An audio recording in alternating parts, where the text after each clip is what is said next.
So Vincent, yeah, so Vincent just started the recording. Okay, so a moment, please. Let me see. Yes, so goedenavond allemaal, and also a special welcome to our colleague from ISOC TT, Niran, who you all already heard from, and also our ISOC director and friend from Curaçao, Shernon. Je zult gemerkt hebben dat ik Jacqueline niet genoemd heb. En ik wil daarvoor het woord nu geven aan Shernon, die mededeling heeft daarover. Yeah, okay. First of all, I will just say a few words in Dutch, given that we are in Suriname. And then, I mean, to be respectful to the others who do not speak Dutch, I will proceed in English. But let me just give a few words first in Dutch. So, namens de hele ISOC-familie wil ik de Surinaamse gemeenschap feliciteren met het oprichten van uw Internet Society Chapter. Een chapter focust op lokale uitdagingen. Soms zeggen we problemen, maar ik houd om het woord meer uitdagingen te zeggen. Omdat dat geeft je toch zeg maar een soort doelstelling om toch tot een bepaald resultaat te komen. En dus wees gerust. Ik wil jullie gewoon opstellen dat wees gerustgesteld dat jullie de ondersteuning hebben van de moederorganisatie, dus zeg maar ISOC Global, maar ook van de andere chapters zeg maar in de regio. Dus hier hebben wij bijvoorbeeld meneer Niran van Trinidad en Tobago, maar we hebben ook andere mensen in het hele Caribisch gebied die jullie zeg maar kunnen ondersteunen. En daarnaast hebben we ook andere collega's over de hele wereld die bereid zijn om een bijdrage te geven. Ik zie ook een andere collega, ik zal straks in het Engels zeggen, Maria D'Ambroso. Dat is een collega van mij, die is ook online. Dus samen, ja, nogmaals hartelijk gefeliciteerd met dit zeg maar hoofdstuk, chapter van Internet Society. Ik weet, het was een lang traject, Jai. We hadden een aantal nogmaals uitdagingen, maar uiteindelijk zijn we hier. En ja, dan gaan we gewoon het beste van maken. Dus dat is wat ik eigenlijk wou zeggen. Dus let me switch now in English. Basically to Niran and Maria. Maria also welcome, Maria D'Ambroso. She's my colleague, working with chapters in mostly, let's say, Latin America, Spanish-speaking chapters. And I mean, it has been a long way. We have been discussing a chapter for Suriname, I think, like 7 years or maybe even more. But finally, we are here. And we would like to give a contribution. You can always rest assured that you can always look at our direction. We are here to help, to serve. And when you join a chapter, it's like you're joining, how do you call it? I don't like to use that word much because sometimes it has a bad connotation. When you join a chapter, it's like when you join a church, right? So all of us are like brother and sister, but churches have sometimes bad connotations. So that's why I don't like to use that example. But right now, I think that's the best example that they can use. So we are all together. And it's not only you right now in Suriname. You have also other chapters in the Caribbean, but also in Latin America, but also beyond that. One of the nice things that we have seen with chapters is that most of us are facing the same challenges, especially in the Caribbean region. When you look at natural disasters, they have the same challenges in the Pacific. They may call it something else like cyclone and those kind of things, but we call them hurricane, but it's the same challenge. So we can just look at other colleagues, what they have been doing, and don't underestimate what we also have been doing in this region. We also have great examples that we can share with others. So I think we should use the internet for meaningful purposes. Nowadays, a lot of people are using just like Facebook and others for gossip on the internet. But let's think on how can we use the internet for something useful. Let's think how we can develop new businesses and, you know, try to see how we can help the region to reach some higher levels than just to be users of the internet. So that would be my advice.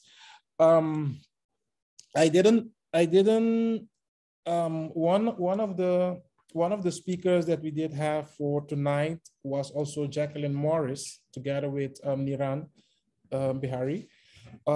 Jacqueline's mother passed away last night, so the last minute she couldn't join us. So to be a bit respectful to her and her mom, and as a friend that we have known so well, let's keep just 1 minute of silence to remember Jacqueline's mom, and also to remember Jacqueline, who is going through a difficult moment right now. So let's just keep like 1 minute silence, and then we can proceed.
Yes, I was just looking on the watch on my computer, so maybe that's not that accurate, but that's basically what I'm looking at. So Jacqueline Morris has been a key person in the Caribbean when it comes to internet governance. And she also was, even before the global internet governance that we are using nowadays, or that the world is promoting, Jacqueline was at the forefront with other Caribbean stakeholders, where they did organize the first IGF in the Caribbean. I think it was in Guyana back then, even before the global IGF. So all these folks were there giving contribution, and she's very loved by all of us. And I've known her mom personally. I cannot go to Trinidad and Tobago without these guys taking me out, and you know, so I'm very thankful to Niran, to Jacqueline, and others in Trinidad and Tobago for everything that they have done to me as well. So what I would like to do now is to focus a bit on, let's say, what is internet society, because I know you guys as the chapter leaders, not all of you are acquainted with what internet society is doing. So I would like to give you a brief explanation what internet society is doing and what our plans are for 2022. And then Niran can also share his experiences with a chapter in Trinidad and Tobago, and also basically what regarding his role in what we call the chapter advisory council, at which he's a member of. So let me share my screen, and I'll give you, and I see Laura Marcolis is there as well. Bienvenida. She is from a chapter in Uruguay. So you see, you guys have people from all around the region joining, and see, very passionate to see what you guys are doing. So let me share my screen, and I'll go through what Internet Society does.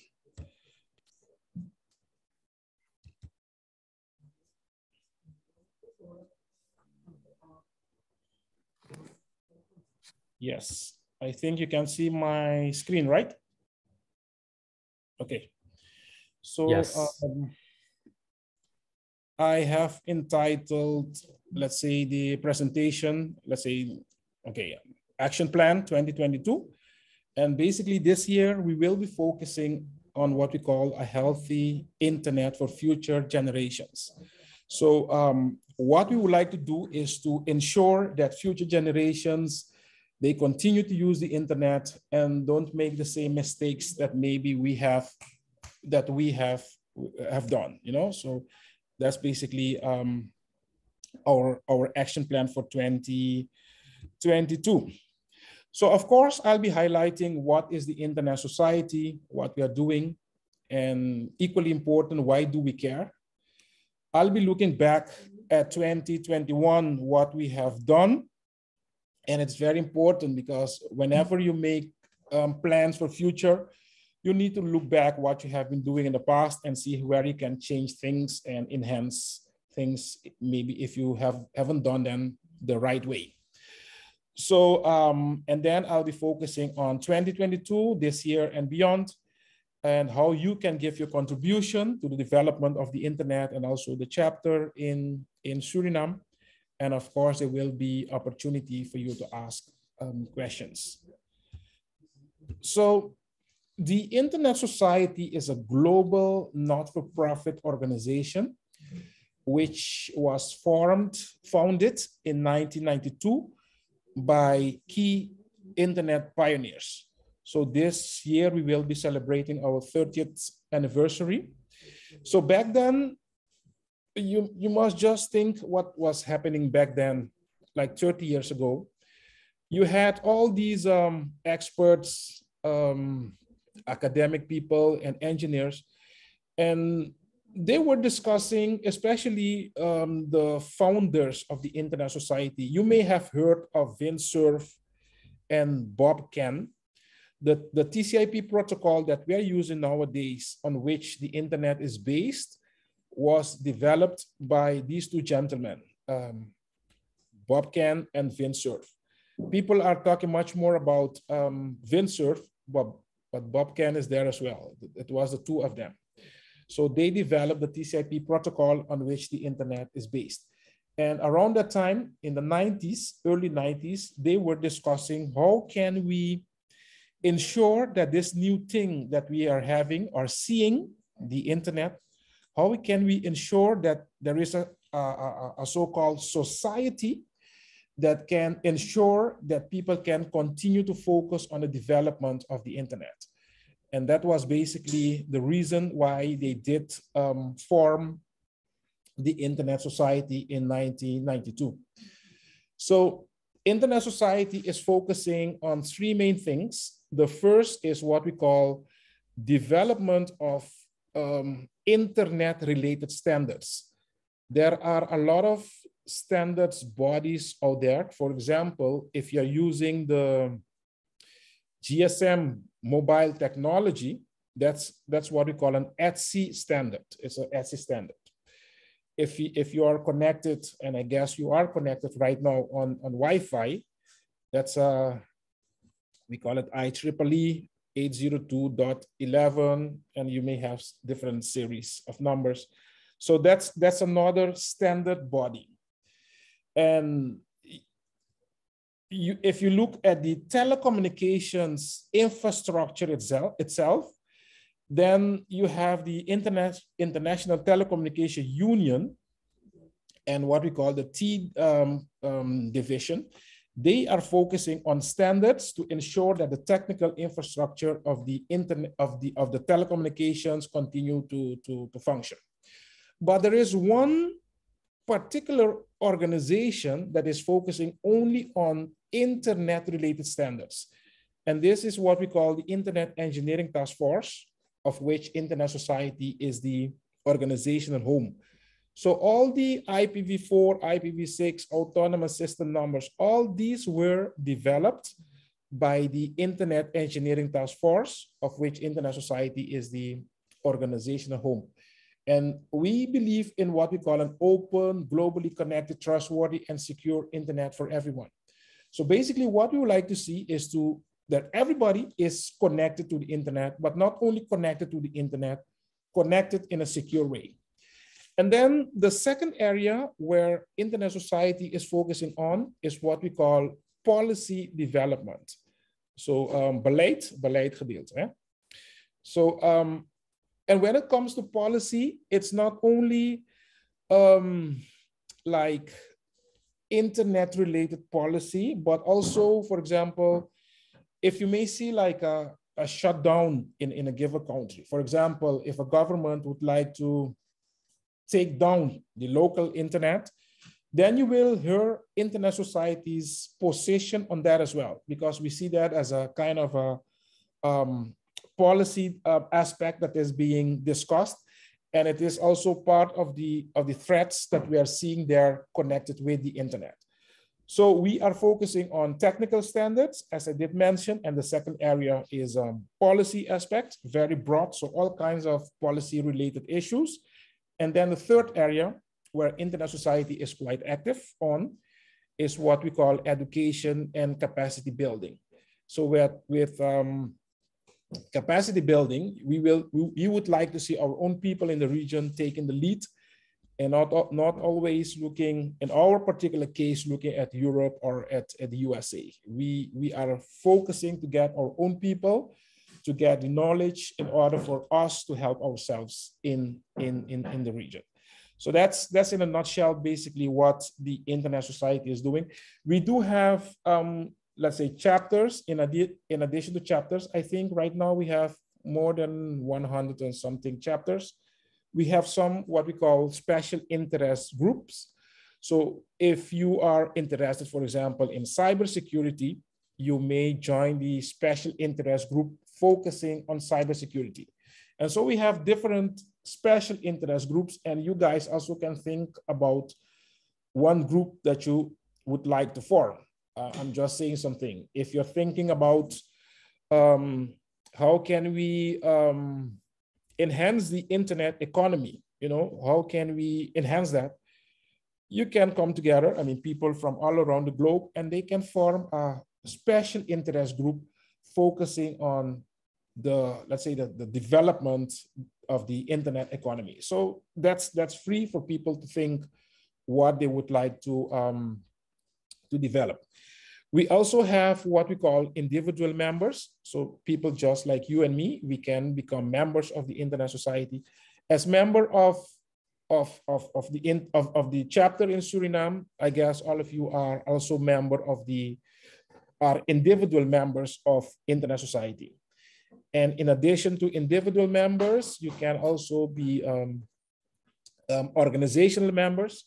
So big organizations out there, they too can become, and also small organizations, they can become members of internet society. As long as you believe in our mission and vision, then you can become a member of the internet society.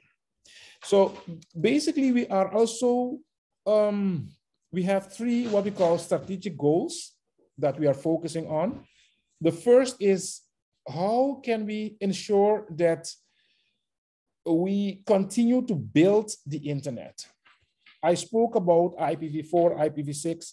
So if you look globally right now, still approximately 50% of the globe is not connected to the internet. So we need to find ways, how can we continue to ensure that we can make the internet bigger?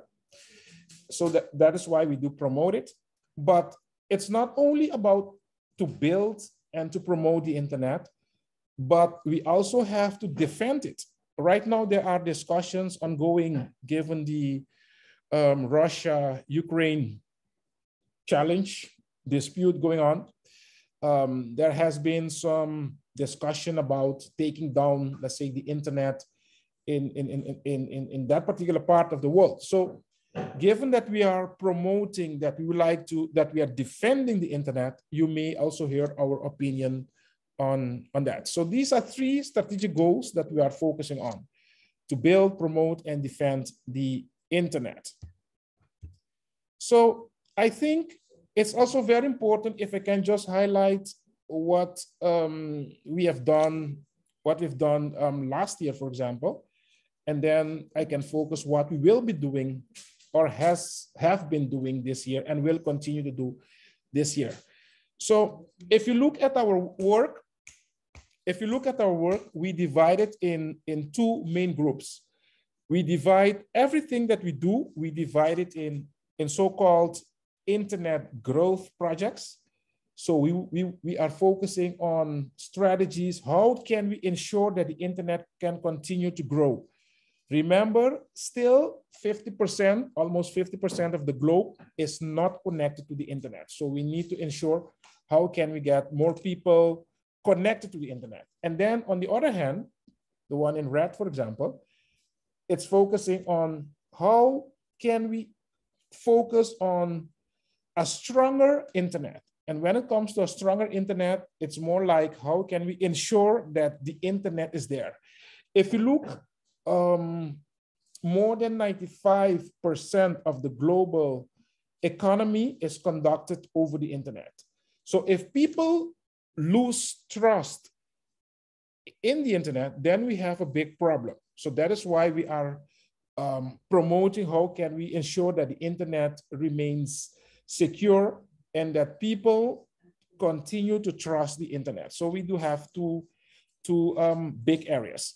With respect to the internet growth projects, we are focusing, for example, on what we call building of community networks. Community networks, if you are, and I'm sure Suriname is a good candidate for community networks because you have what we call the innerlands, Urwouden, where you may have people who are not connected to the internet. And then the way how it works is that you have people from that community, say for instance, in the inner part of the country, and then they come together, they start discussing how can we get, or how can we bring internet to our community. And together with them and with the locals, we will have discussions with all local stakeholders. And then to make a long story short, then we will build together with the locals a community network.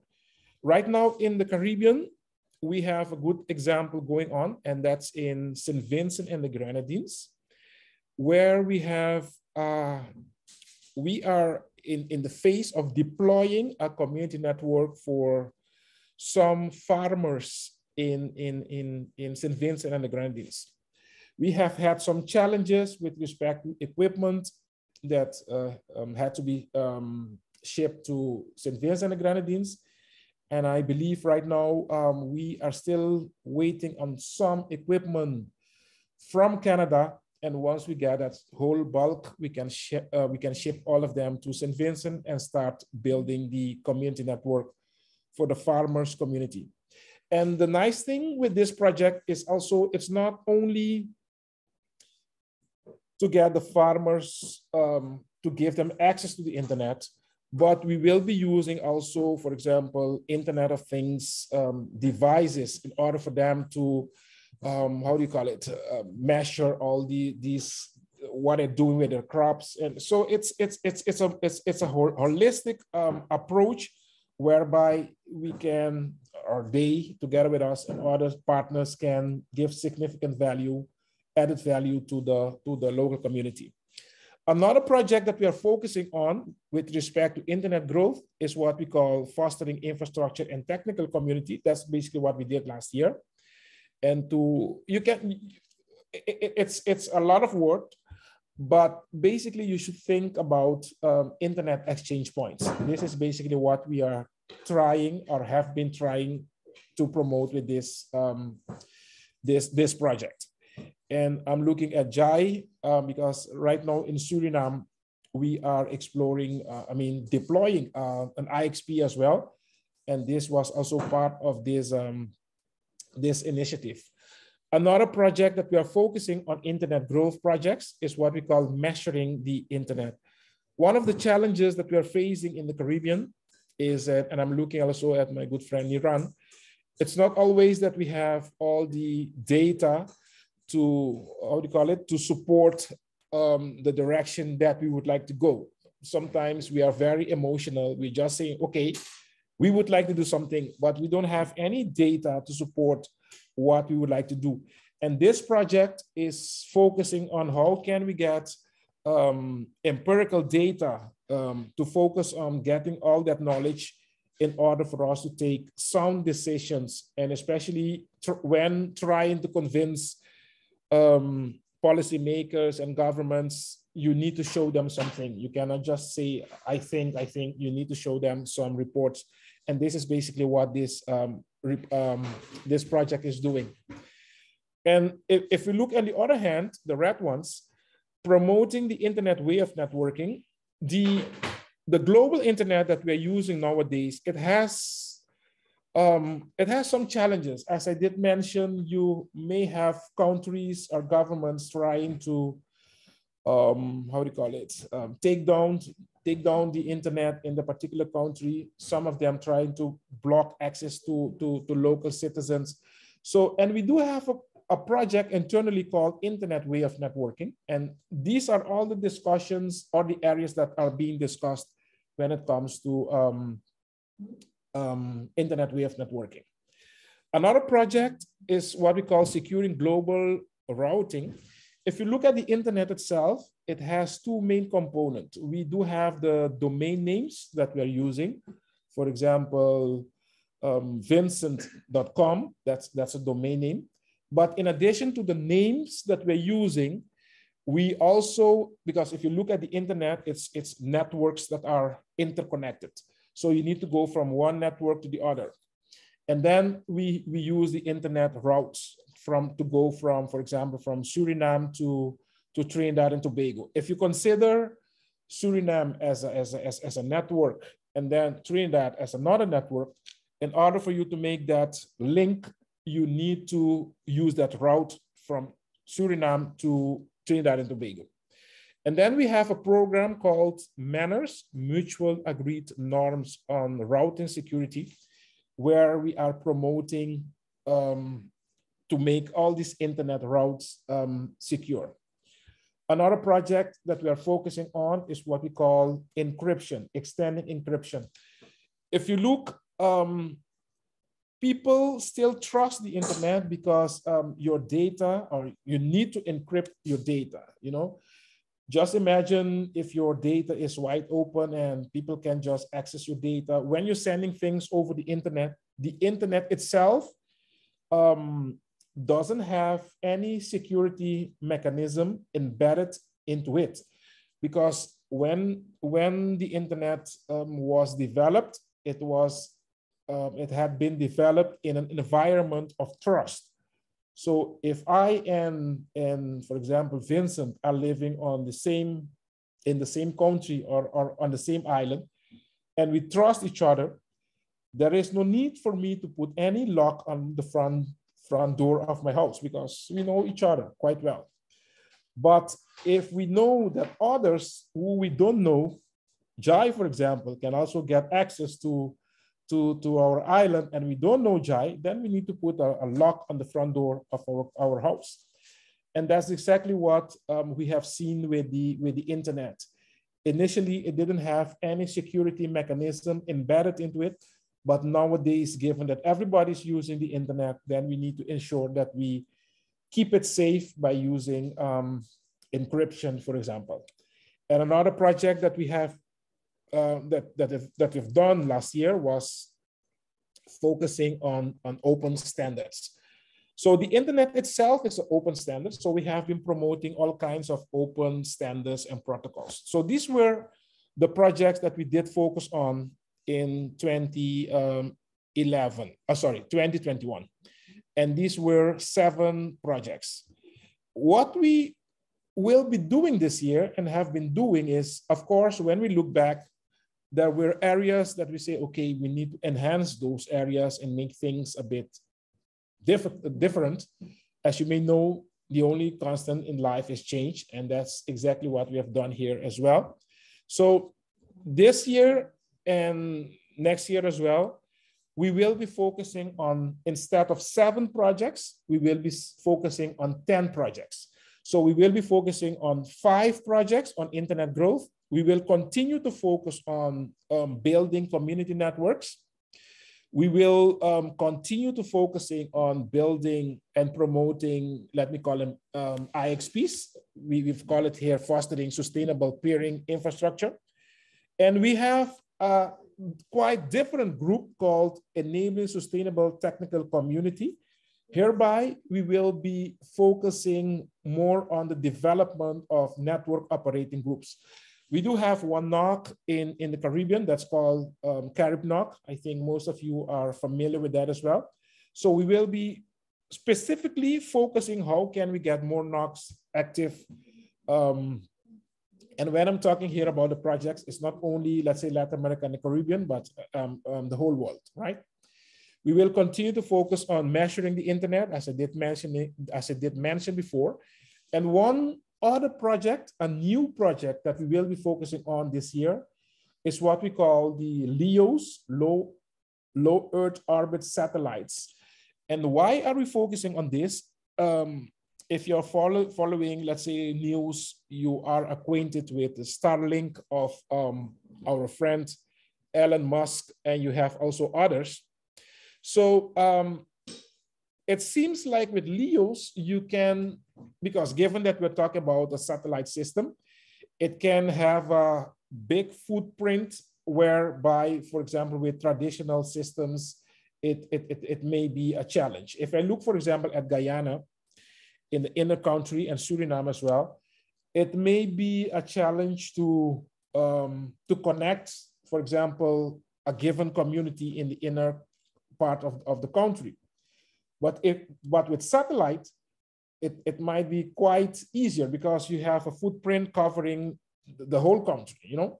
And this is exactly what Elon Musk and others have been doing, promoting the so-called LEOs. And Internet Society is very much interested in the business model of the LEOs, the security aspect of it, so the whole holistic approach with respect to LEOs. And we do have, how do you call it?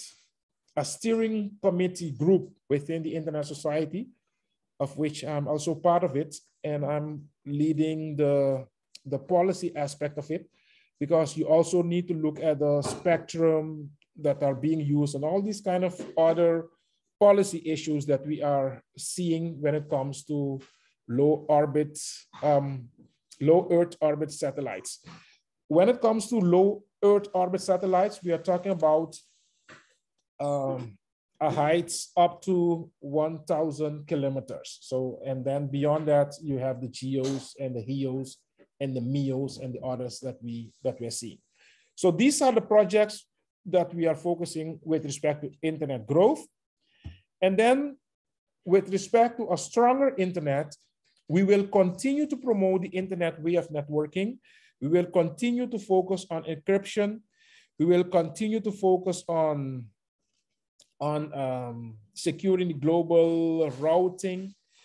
And then we will also be focusing on what we call the cutting edge knowledge in order to get more people knowledgeable with respect to development.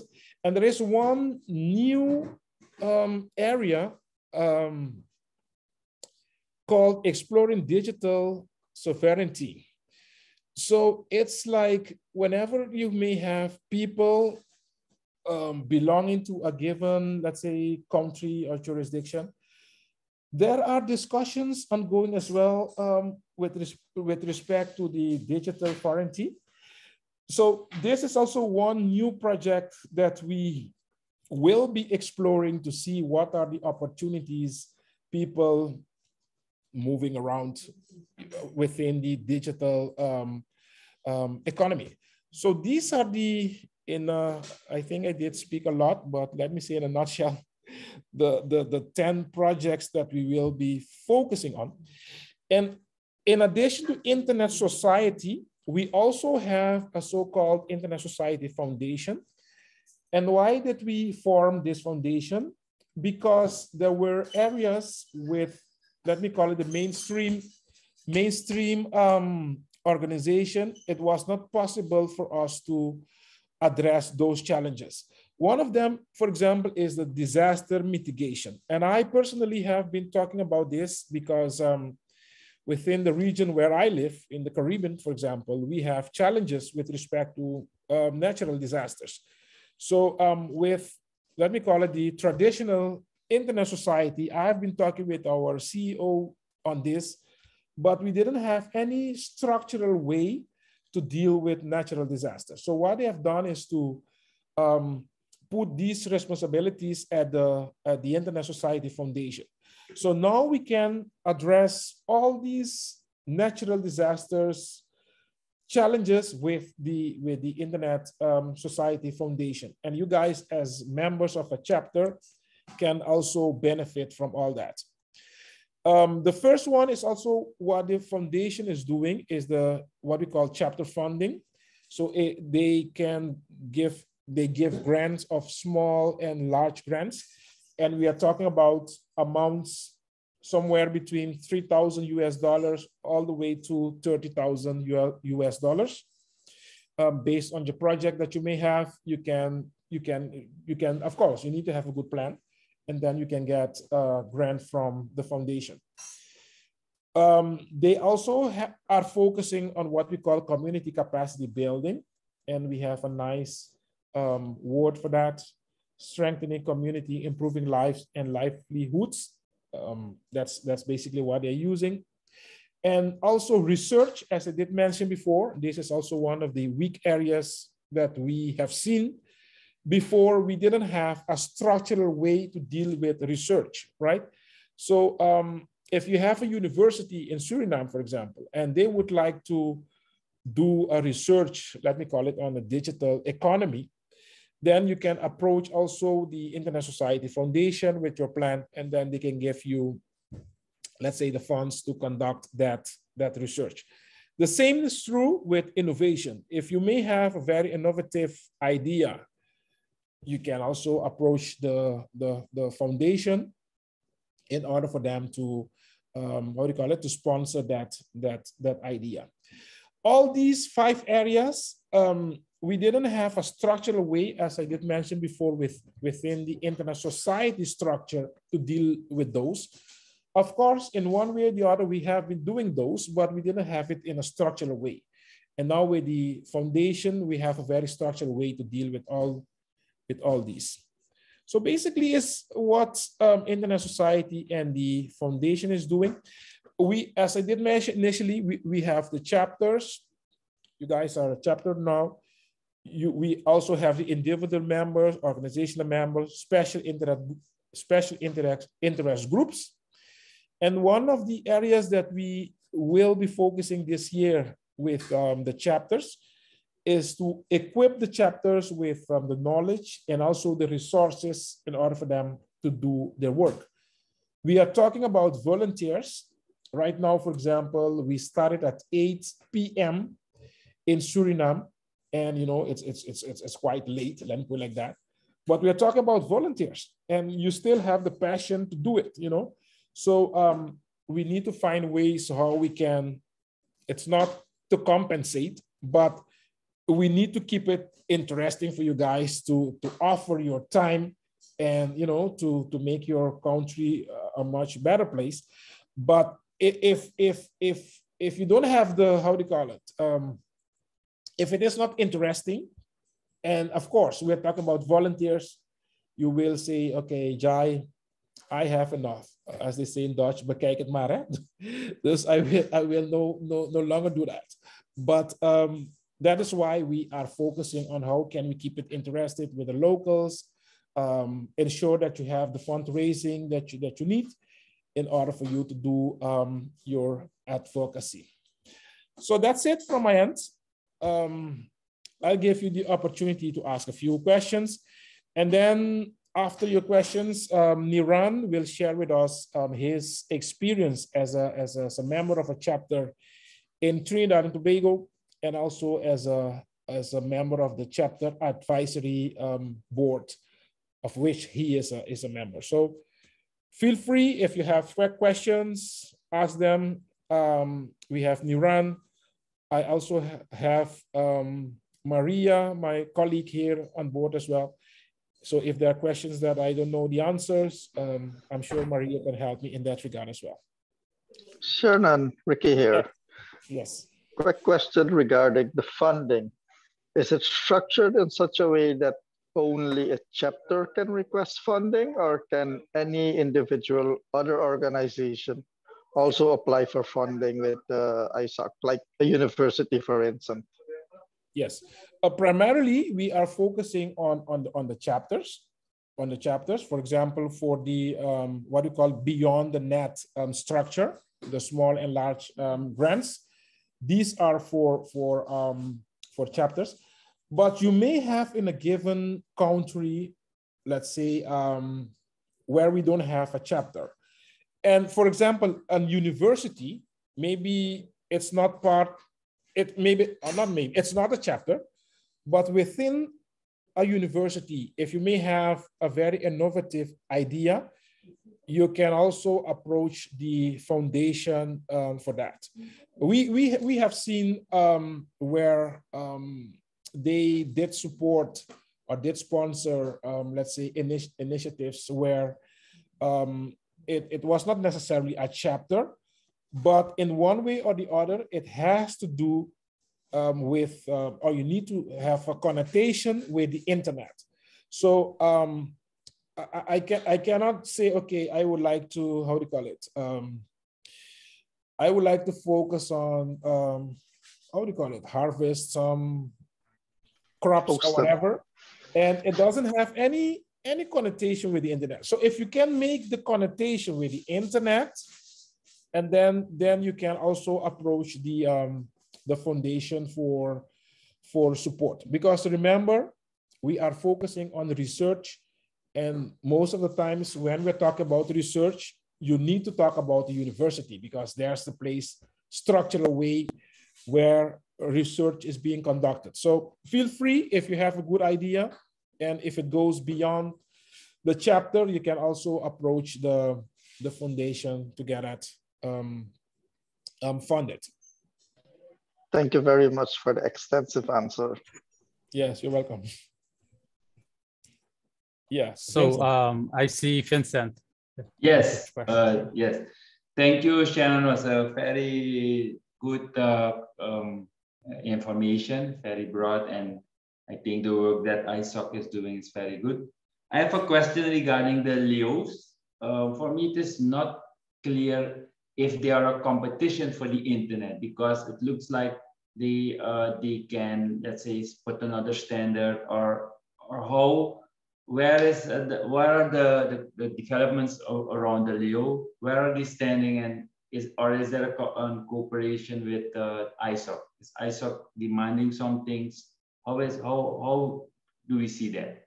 Yes, basically by mid-year, so around July, we will be having a position on LEOs. So that's basically the working group, what we are doing right now. That's basically what we're doing. So it's going to be a very holistic approach, where we will be looking at the business model of LEOs itself, all the technical aspects, all the spectrum that is needed.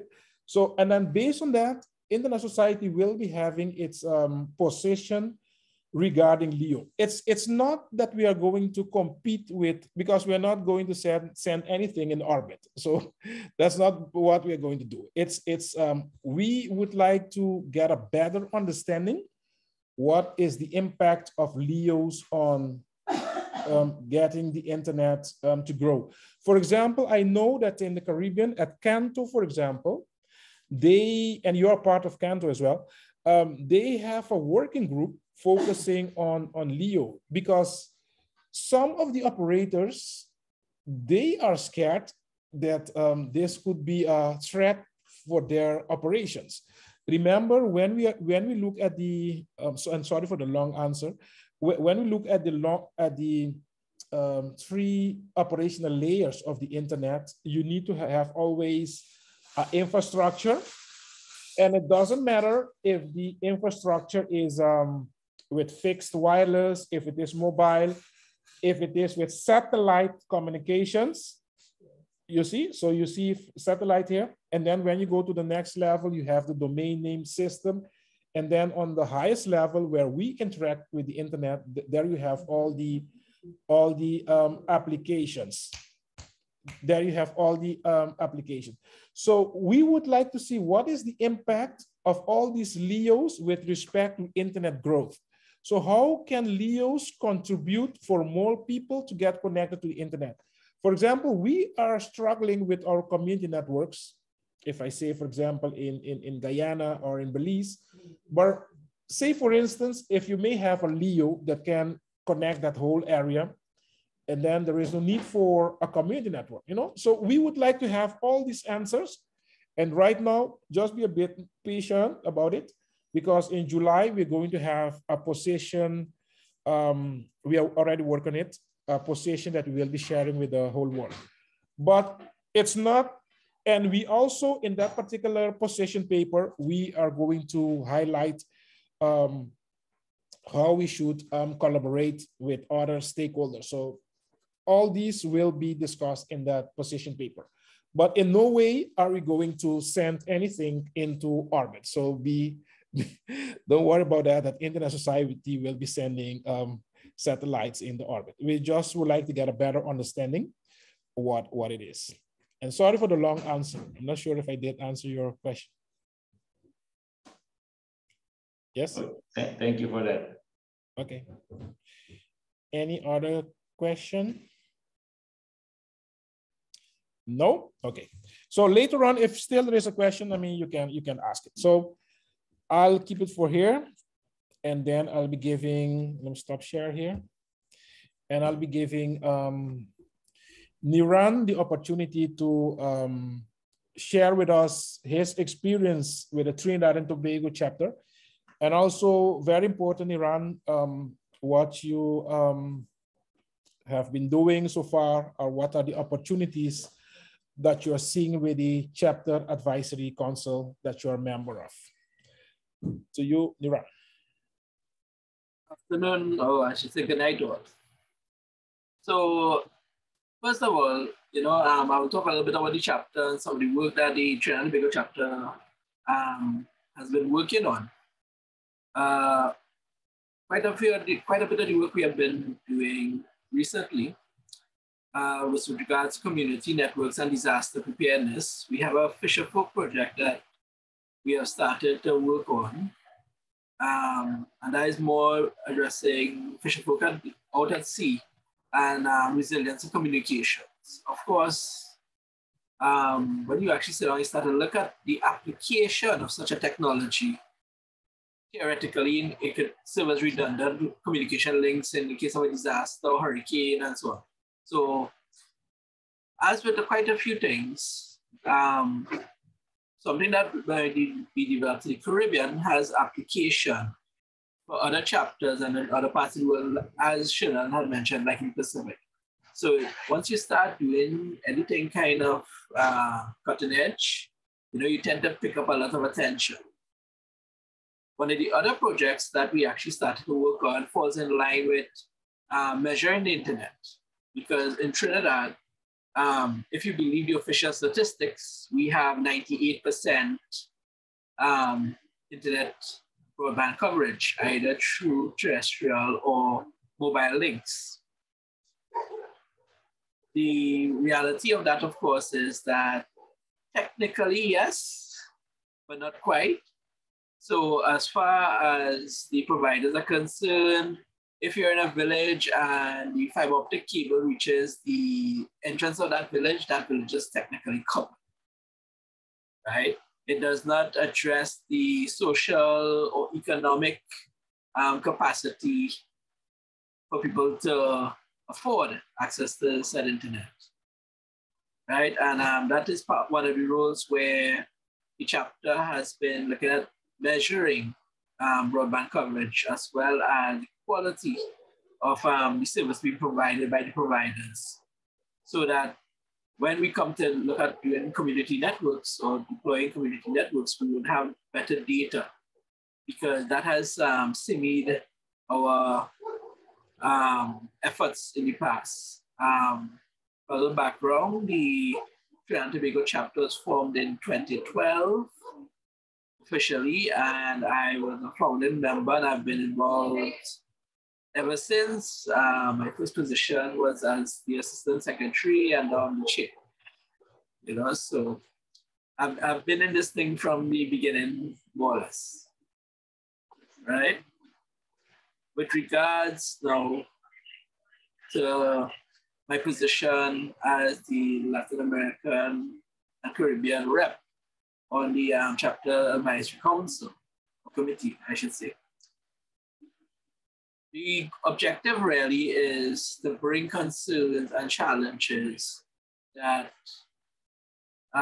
chapters in my area would have, right, to the council. And this council now reports directly to the Board of Trustees of the International of ISOC Global, right? So the idea behind it is that if there's a unique challenge or issue that might be, let's say, specific to a particular region, that people would have a channel to communicate that with the higher members or the management, I should say, at the global level. You know, apart from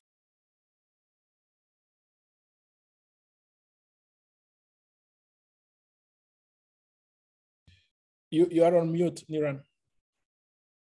yeah, sorry about that. So, you know, we provide an alternative channel apart from Internet Society staff to get their concerns and their needs too. Because something that might be very specific either to your chapter or to your particular region, you know, it might not be of, how to put it, it might not be considered a global issue, but it's none the less relevant. Hopefully that explains a little bit. Anybody have any questions at this point? I know I'm kind of speeding through things a bit here. Quick question, Niran. Okay, here. Sure.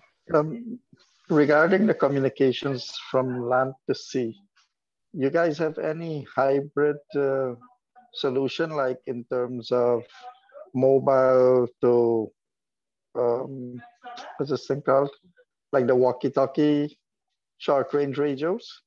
Because in Suriname, we have some villages which are only reachable by similar type of connections, a few remote ones.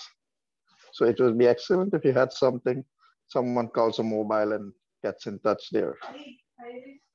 Most of the experimentation that we have done so far has been utilizing 5 gigahertz, 60 gigahertz links.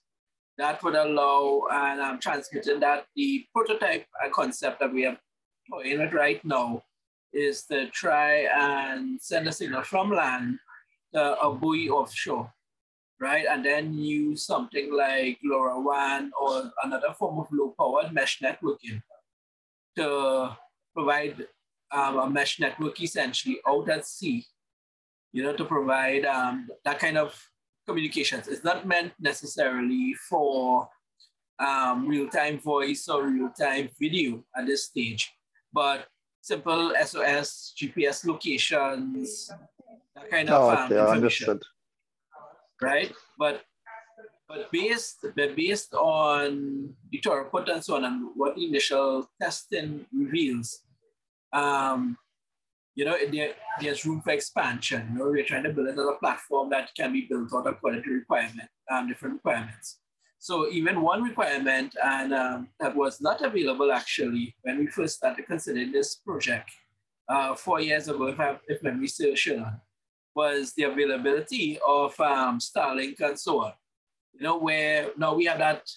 Now we had to go with that land to ocean link, where now we are considering, you know, could we actually just fit a satellite dish onto the buoy itself and have that provide backhaul communication over the network. That's innovation for you. But the concept was to keep the platform modular so that as technology evolves, it can be expanded and so on.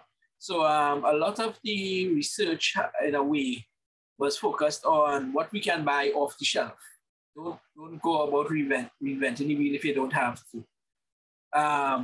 And mainly the focus was on weatherproofing, if you will, or weatherproofing and hardening the systems for power generation, power storage, and ruggedizing it for marine environment. Which is, you have something for on land. It's totally different when you start to handle offshore situations.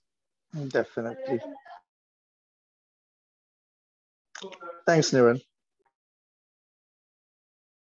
A pleasure. Any other questions? I have a question. Sure. I have a question. Vincent? Okay, my question is, you started the chapter in 2012, and you are also one of the founding members, and also the founding board. Yes. Because we started, and I don't know how long we wanted to change, but is it a challenge to find, let's say, new board members? What is your take on that? Because as Shernon is also stated in his presentation, it's very needed in a country for having such a group, but it's also a passionate thing, but also it's voluntary. So you want to be in that position, but not your whole life. You know what I mean? And I also heard from Jacqueline is also for years in it. So what are we looking at for Suriname? Well, I think I cannot tell you exactly how you all should manage the chapter, but you all can probably learn a bit from our experience. When we started the chapter, we started with 25 members officially, right? You need a minimum of 25 chapters, members to form a chapter. Out of that initial group, I can say that maybe 15 people have more or less, stayed the course for a large part. The other members are still there, they still contribute, but people cycle in and out. For some reason, I am one who kind of kept, one second.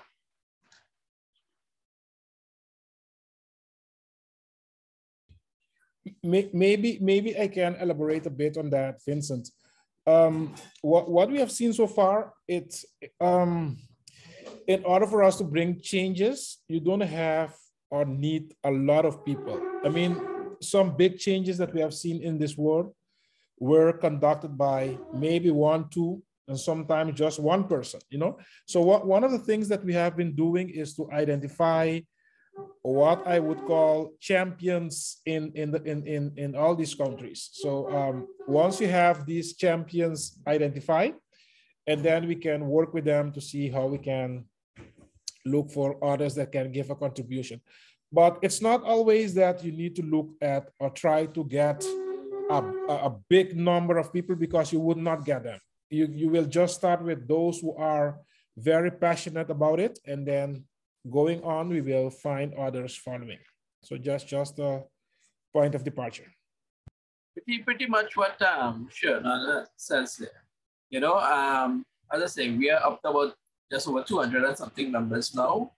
But out of that, if I have to base my numbers on engagement, usually we have about 50 to 75 people who are always actively engaged and who will always ask, what are we doing? Or when we send out a call to do projects, who respond, but you usually end up, as I say, with that small core team who forms the executive to some degree. And in fact, actually, one of the reasons the Trinidad chapter changed their bylaws was that we did not want to have like one person constantly being re-elected as chair. So we actually changed the bylaws that whoever signs on as vice chair, more or less, we let them know that when you join for 6 years, because you serve 2 years as vice chair and 2 years as chair, and then you still serve 2 years, but in a reduced advisory role, but still on the executive committee.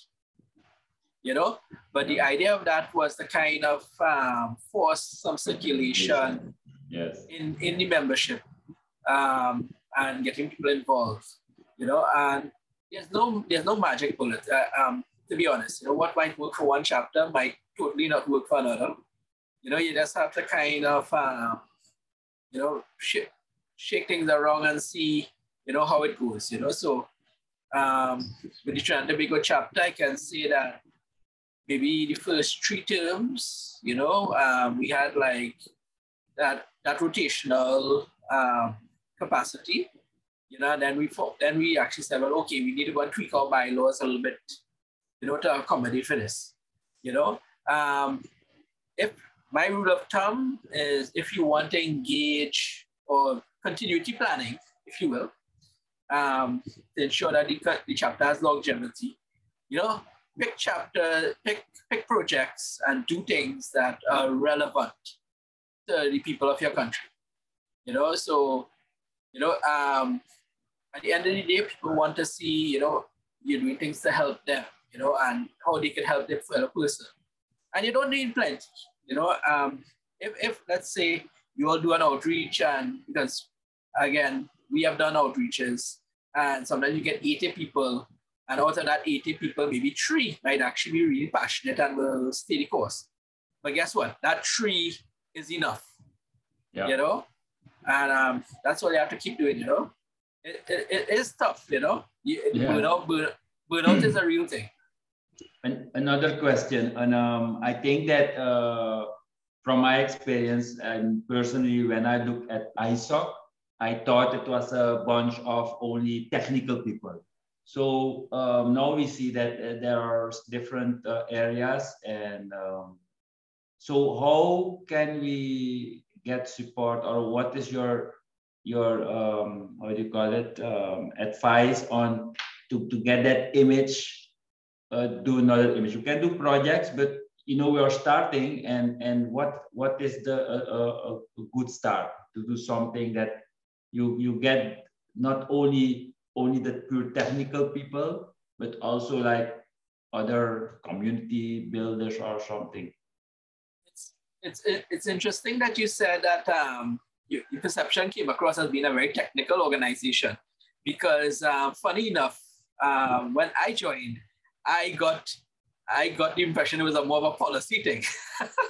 So, we had a lot of people. Actually, first chair Sintra, she was a lawyer. Tracy, he was in government, and also very much policy based. So we had a lot of policy people. You understand? So when I came in, I was kind of like, well, I'm not really interested, because I do not like to sit down in long meetings. And I really can't sit down and discuss something for 6 hours, and then you sign a piece of paper and then nothing comes of it. For me, that's frustration. So that's probably why, in a way, when you look at it, I am more the technical aspect. I am more the engineer in a way. Jacqueline is more, even though she has an engineering background, she's very much a policy person too. And a lot of change in that technical perception in your case might be like what ISOC does here. We collaborate a lot with government when the government asks for comments on cybersecurity or over-the-top services. We have a relationship with the regulator, when they call for comments on these things, and we make ourselves very actively heard, especially when it comes to voicing or protecting the rights of the end users and the users of the internet. Because plenty of times what would happen is you go to these regulatory meetings, and you'd have the providers there that say, we don't want WhatsApp, and we don't want things that's cutting into our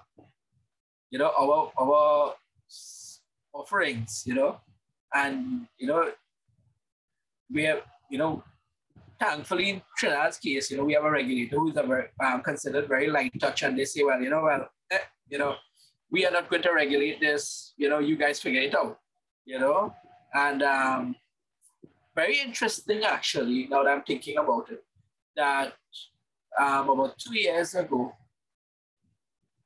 the regulator had this big meeting on over-the-top services, and they wanted to ban, I think, this Viber and WhatsApp and something else. I can't remember the exact other application they were specifically trying to call out. And of course, they always put, well, children in school are sharing pictures of themselves and this kind of thing, and they always use the child pornography angle, and this kind of thing, they think of the children.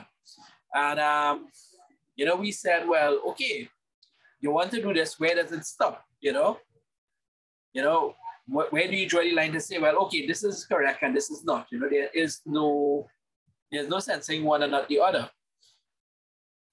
6 months later, one of the telecom providers, the national telecom provider, actually came out with a publication where they said, yes, over-the-top services have eroded their international calls and so on, but they are now making 3 times the amount of money because more people are using their mobile data services.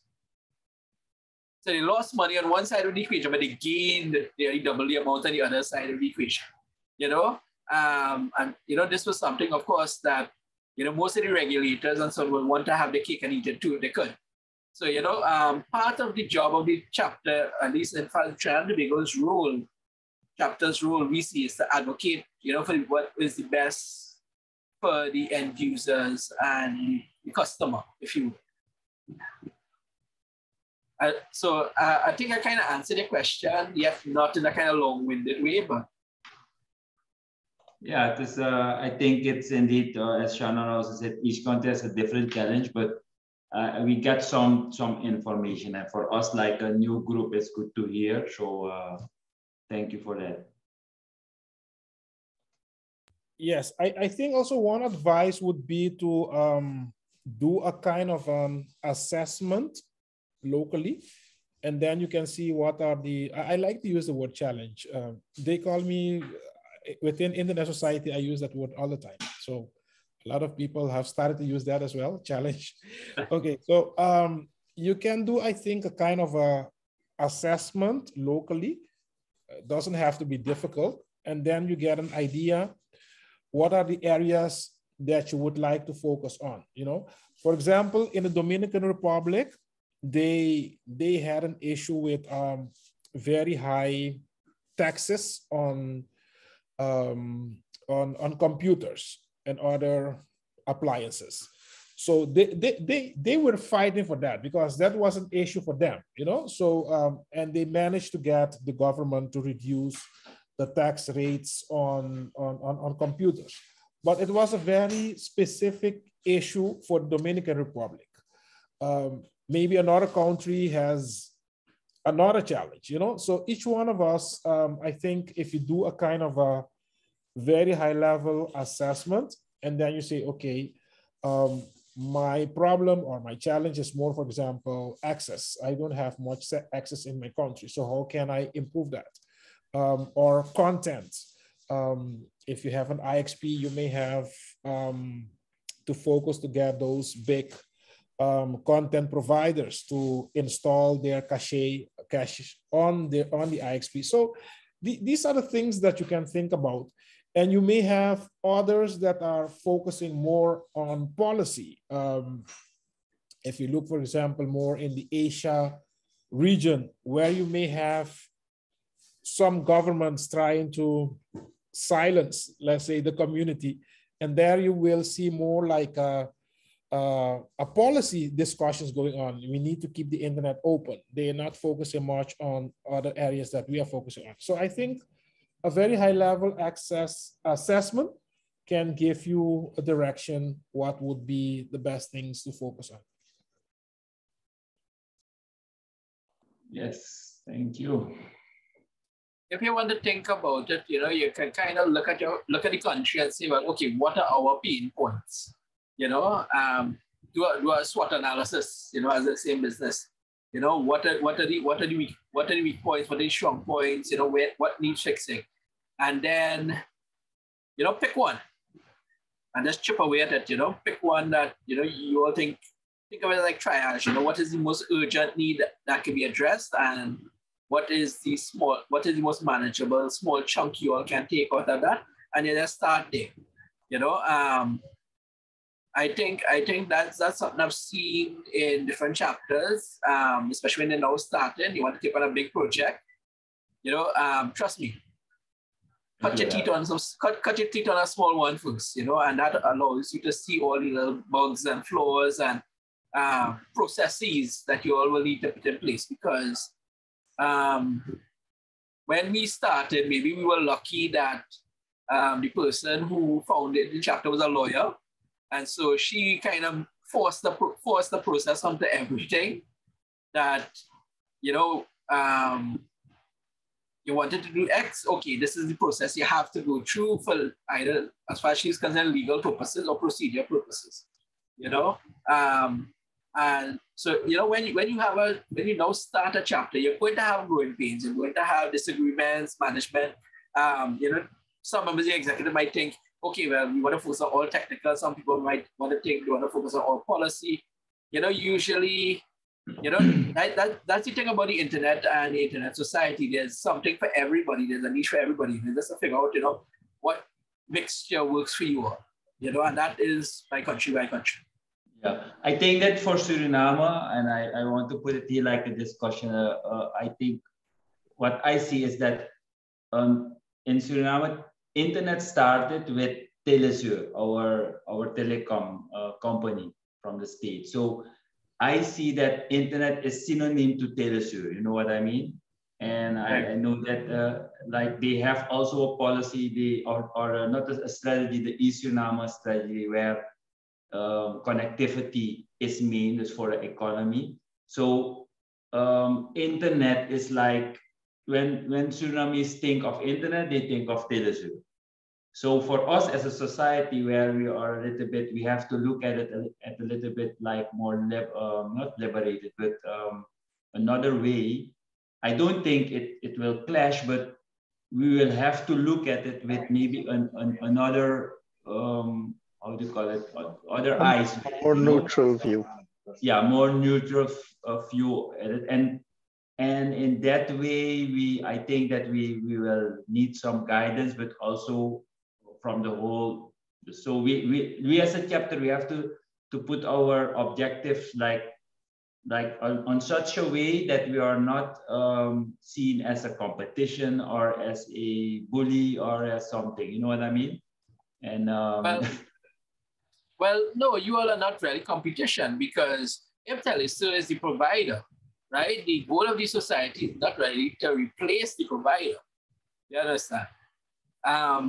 One of the arguments I actually used very recently for one community network project that we were pushing was negotiating with one of the providers to say, well, okay, we want, you know, 1 gigabit pipe in this particular location.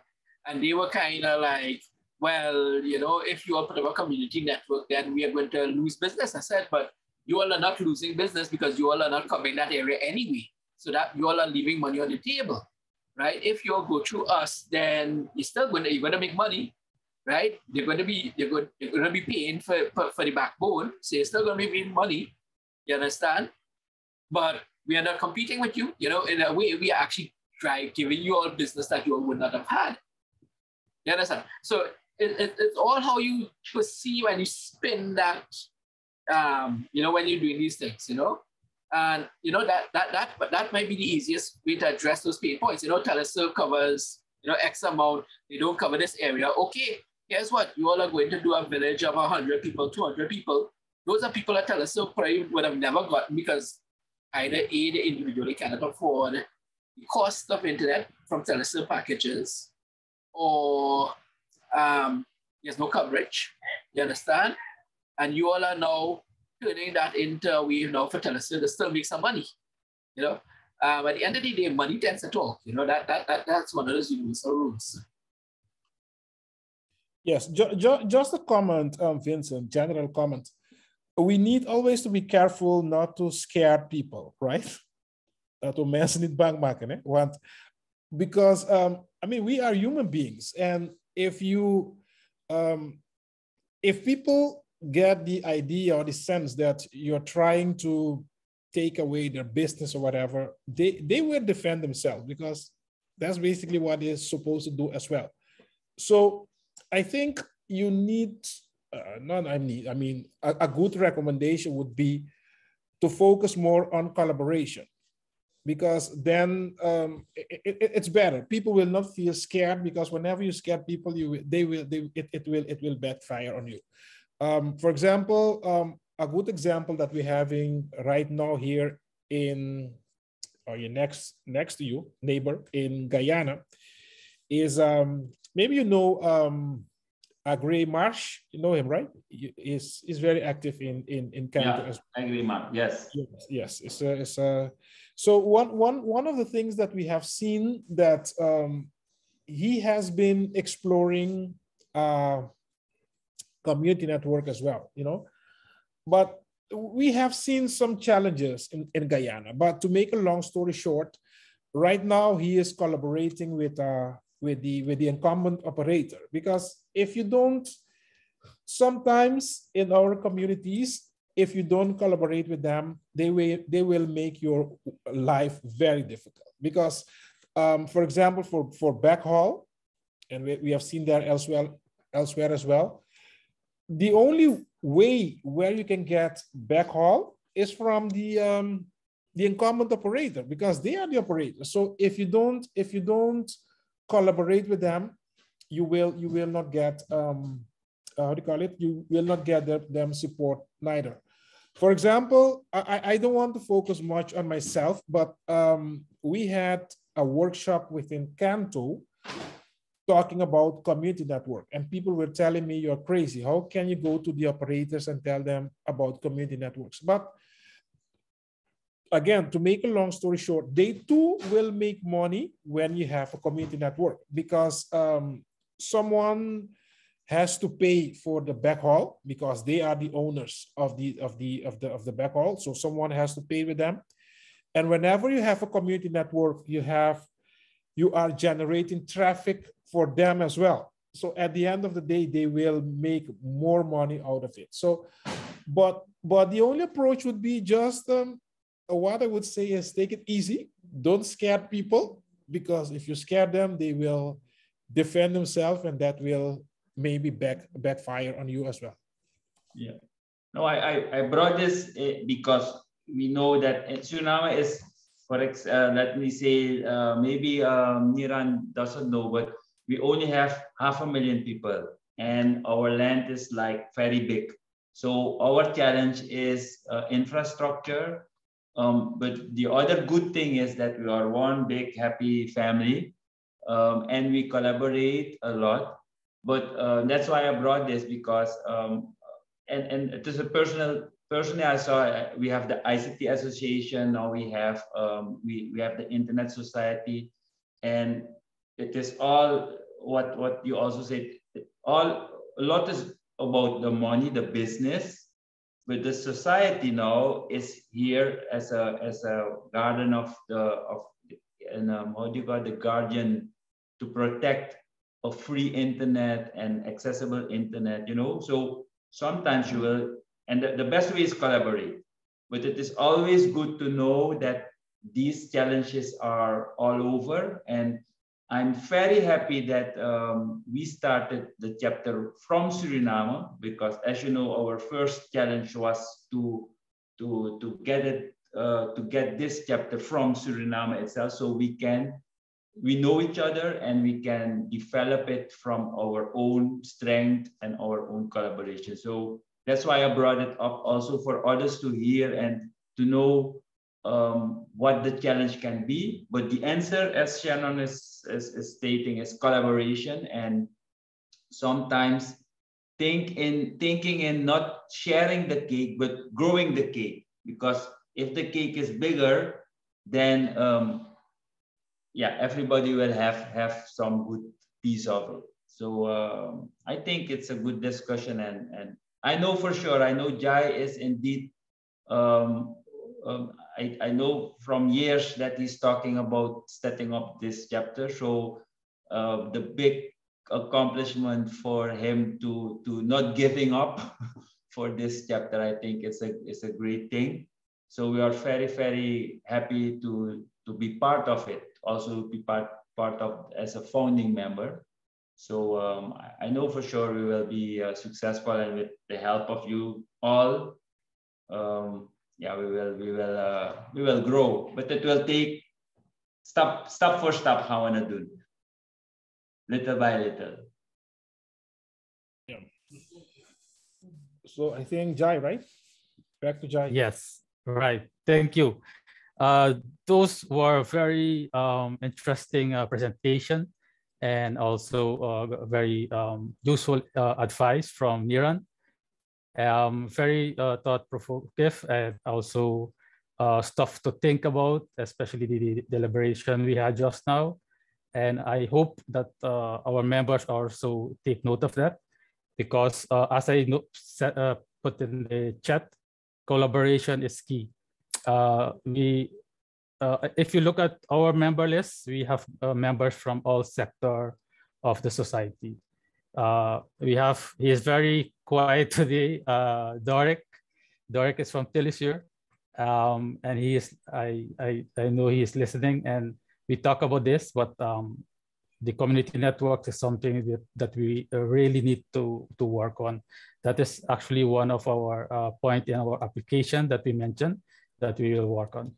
So what I want to say now to our members is that please keep in mind that these kinds of event will take place on every 24th of the month. So please book that in your agenda, so that we can have these kinds of interesting collaboration and debate. So I see Doric raise his hand, and I will give him the word before I proceed. Doric. Yes, thank you very much, Jay. No, I'm very happy with this approach that we have. Currently, I like to go to a practical situation now. Telesur started connecting all the remote areas within the inner land of Suriname. We have built almost on 7 locations already towers connected with microwave. But to go to the most south areas behind the Himalaya, Wilhelmina Gebergte and Eilandsdahan Gebergte, you need to build towers on those Gebergtes, on those mountains, and that has been very difficult because it's a very expensive operation.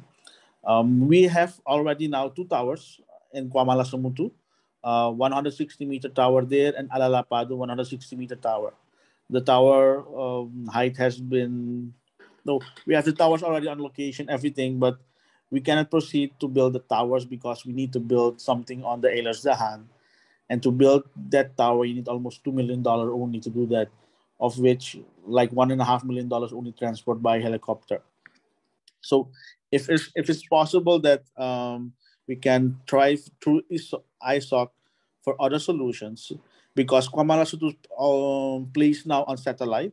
We have Intelsat satellites that we're using. We have applied for a Starlink, but that's not available within this area up till end of 2023. There were some other satellite companies, but the pricing is very, very expensive. So if we can try to ISOC, I'm willing from Telesur that we talk with through the ISOC Suriname chapter to start these 2 projects, maybe possibly do something. Alalapado is one area that we need to try because they have the Brazilian nuts there.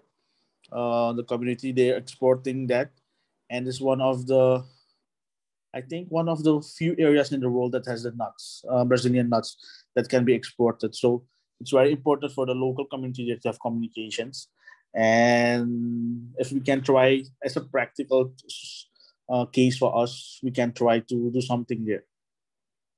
That was my part, Jay. Maybe if it can help that we do something within Suriname, that's something that we can work in the remote area. Yes, definitely. And here you have an example of if we collaborate like this, that we can come up with very interesting projects. And it has a, as you mentioned, a value added side of it is that the Brazilian nuts can be exported. It's not just bringing internet, but also bringing value to the community. And that is what Shernon mentioned. I don't know if Shernon want to add something to what Dorek just said, but I definitely would like to collaborate with Telesur through Dorek to talk about this project. And I hope the members also. Yes, just generally speaking, yes, collaboration is always key. And Dorek, I also had a chat with Mike Antonius, which is the CEO of Telesur, I think 2 years ago at Canto, because he's one of the board members of Canto. So he's also aware of our initiatives regarding, let's say, community networks. The great thing is that, I mean, as you did mention, I mean, you guys know the local situation. We don't know that. So together, let's come together. Let's have that discussion. Let's look at the area. Let's look what the possibilities are, and we will come with a solution. There are a lot of other, let's say, donors out there as well that I know they too would like to give a contribution. Right now, we do have a challenge with COVID. It was a big challenge to travel. But whenever it comes to our region, Latin America and the Caribbean, people always would like to come in this part of the world to, you know, to give a contribution. So let's just look at the area, have a conversation, discussion with the chapter and with others, and we will come to a solution. So I'm assured of that. Okay, thank you, Shannon, for that insight. Are there any questions from other members, or just a remark or something you want to add to this discussion before we close? I will just throw a little 2 cents there. Dorek, that little talk between Dorek and yourselves that actually illustrates some of the insights that you can gain. Because plenty times, you know, the people will always blame the provider and say, well, you know, this provider is not, you know, providing internet in my area or something, but they never ask why, you know, they are not providing. And just as Dorek mentioned, you know, yes, you could do microwave, you know, and microwave is point to point. So obviously you have to put up towers. I remember when the providers here were putting in their cell phone / wireless backhaul.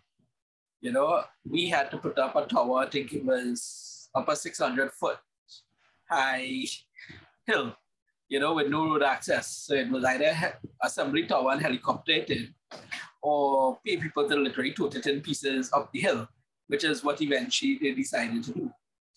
You know, and the logistics of it, you know, is always a challenge. But at the same time, you know, you can often look at other technologies too, depending on what you want to achieve. You understand? So, like with the BOE project, you know, we had evaluated point-to-point 65 gigahertz and 5 gigahertz links, right? But we also evaluating TV white space because TV white space has the ability to do over the horizon transmission, you know, and so depending on what kind of backhaul, what kind of bandwidth, you know, you're looking to provide, you know, there are potential viable alternatives. You know, it might not be carrier grade, but for a community network, you know, that people could check prices or check the internet, you know, or check, or, you know, get community emails out, it might be perfectly viable.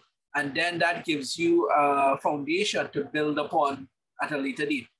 You know, so that goes back to, you know, picking something small and then build, you know, do it in a way that you can build upon. And that is actually something that, from my observation, the society tends to look very happily upon, you know, where you can have projects that demonstrate longevity and growth. That's my input there. Yeah. Thanks for sharing that, Niran. So we have come to the end of this session. Before I close the session, I would like to thank Shernon and Niran for your time and for your valuable advice, and also for the information that Shernon provided. I hope, and I'm sure that our members are now more equipped about ISOC, what is ISOC mission and vision, and also the projects that they are focusing on for this year and next year. I would like to thank also our members who participated today. This event is being recorded, so it will be shared with all of you. And please, as I said before, note that every 24th of the month, we will have an event. So please keep that available. So thank you all, thank you well, and also our guests from, I don't know the country. Uruguay. Maria and Uruguay, yes. Thank you for joining us. It's been a pleasure that we also have people from other part of South America. So thank you, and I hope you find the discussion very interesting, and maybe you want to share your thoughts as well before we close. It was great to join. It was so interesting. Can you hear me? Because today I have some problems with the. Can you hear me now? Because, can hear you fine. Yeah. Okay. So as I'm new in this world chapter thing. I'm with Nancy's pregnancy. Well, so I'm working as her with Shernon with the chapter. So I'm ready to help you if you want and if you need chapter support. As you are new, I saw you so enthusiastic and with many proposals. It's good to hear that from you. So very welcome to the chapters, and I hope to join you again soon. Definitely. Thank you. Yes, yes.